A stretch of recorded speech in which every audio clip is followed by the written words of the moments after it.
La dune a reculé, brutalement. Elle s'est effondrée sur une trentaine de mètres de long, emportant avec elle une promenade en dur. Ce banc en est la preuve. C'est pas nouveau, mais ça fait peur parce que c'est vrai que là, ça va vite. C'est arrivé, je trouve que c'est quand même assez violent là. Devant la nature, on est trop faible.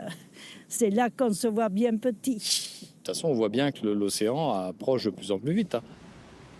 Mi-décembre, voilà à quoi ressemblait la côte, avec la promenade et ses clôtures qui surplombaient. 1 mois et demi plus tard, le recul est frappant. Les fortes tempêtes de ces derniers mois ont accéléré l'érosion. Ce phénomène, il est insidieux, il est lancé depuis longtemps. Maintenant, il se voit à l'œil visible. C'est compliqué parce qu'effectivement, on est tous habitués à un paysage, à des aménagements, à des services, et que c'est un deuil qu'il faut faire. La promenade devait justement être retravaillée, renaturée.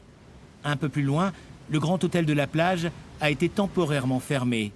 Quant au village jumelles, symbole de la cité balnéaire, leur accès est interdit de longue date.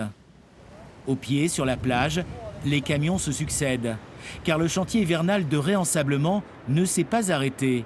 Au contraire. Souvent, les gens disent « Oui, mais le sable que vous venez de mettre, à la marée haute suivante, il s'en va. » Bingo, très bien, c'est ce qu'on recherche. C'est ce sable-là qui s'en va, et non pas le sable de la dune. Il y a 12 ans, un phénomène comparable avait grignoté le littoral landais. Mais cette fois, tout est plus rapide, ce qui impose la résilience.